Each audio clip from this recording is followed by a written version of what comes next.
দিলশানের বিশ্বাসের বুকে ছুরি মেরেছিলেন তারই বিশ্বস্ত বন্ধু উপল থারাঙ্গা। নিজের কাছের বন্ধু উপল থারাঙ্গার সাথে স্ত্রীর পরকীয়া নিজের বাসায় হাতে নাতে ধরেছিলেন সাবেক লঙ্কান তারকা তিলকারত্নে দিলশান। ভারতীয় ক্রিকেটে দীনেশ কার্তিক ও মুরালি বিজয় সম্পর্ক নিয়ে অনেক আলোচনা হয়েছে। তবে শ্রীলঙ্কার ক্রিকেটেও রয়েছে এমন এক ঘটনা যা দীর্ঘদিন ধরে ক্রিকেট প্রেমীদের মনে গেঁথে আছে।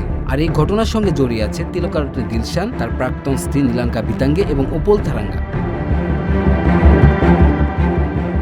ঘটনাটি 2008 সালের। দিলশানের স্ত্রীর সঙ্গে উপল থারাঙ্গার সম্পর্কের বিষয়টি নিয়ে তখন ব্যাপক আলোচনা হয়েছিল, কারণ উপল থারাঙ্গা ও তিলকারত্নে দিলশান ছিলেন জাতীয় দলের সতীর্থ। সময়ের সঙ্গে তাদের মধ্যে বন্ধুত্ব গড়ে উঠেছিল।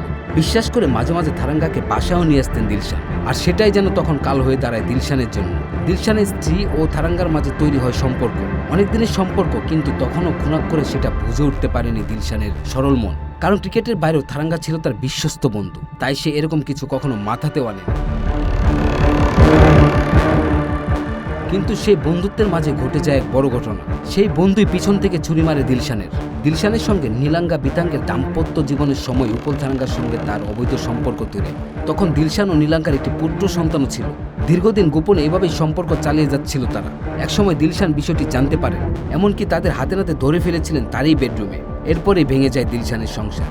এই ঘটনার পর উপল থারাঙ্গার সঙ্গে দিলশানের সম্পর্ক আর আগের মতো ছিল না। জাতীয় দলের সতীর্থ ও বন্ধু হয়েও দুজনকে আর সেভাবে একসঙ্গে দেখা যায়নি। তবে দুজন এরপর একসঙ্গে খেলেছেন প্রায় আরো 50টিরও বেশি ম্যাচ।